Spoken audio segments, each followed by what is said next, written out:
They are quite outside the box, so to speak. There's a lot of work that goes into loading them from how we lift it. We lift it from the water today, which takes quite a lot more coordination with the cargo, to also to how we stow it, to how we lash it. There's quite a lot more that goes into lifting something like that.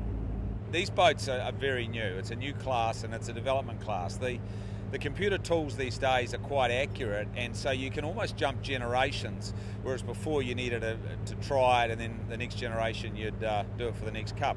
This time you can basically move very quickly, and that means you've got to mobilise your own logistics and your boat building and really your financial resource. And so we think there's more gain in this boat. The boat that's sitting here right now can go quite a bit faster.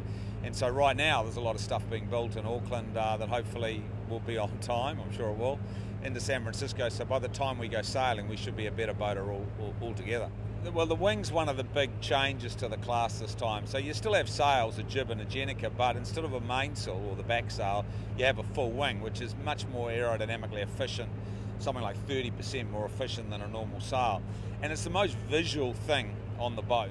Everybody's got a wing and they're not going to be that much different. It isn't the wing that will win the America's Cup. It is more likely to be the hydrofoiling ability created by the foils and the mechanisms you use to adjust those foils. And really those mechanisms are buried pretty deep inside the shrink wrap, and everybody's trying to work out the right way to do it. We've been working with ETNZ for over a decade now, helping them with various shipments of boats and gear up to the various different America's Cups, campaigns that they've run. This one would be one of the larger ones we've done, with the entire base moving up to San Francisco. Over 70 containers of cargo have gone up or are going up over the next few weeks, including the yacht that you can see loading behind us here. We'll be sailing in by the 23rd of May. It's pretty quick transit between New Zealand and West Coast.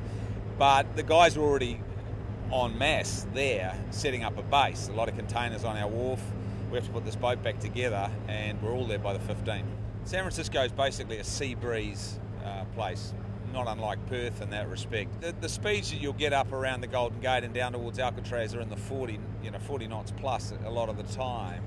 The trick is to keep it safe, and we've already seen one of the teams flip in San Francisco. It's a big boat, people can get hurt, and you've got to be reliable. You've got to be strong enough to actually survive it when it's blowing hard and the tide's going out.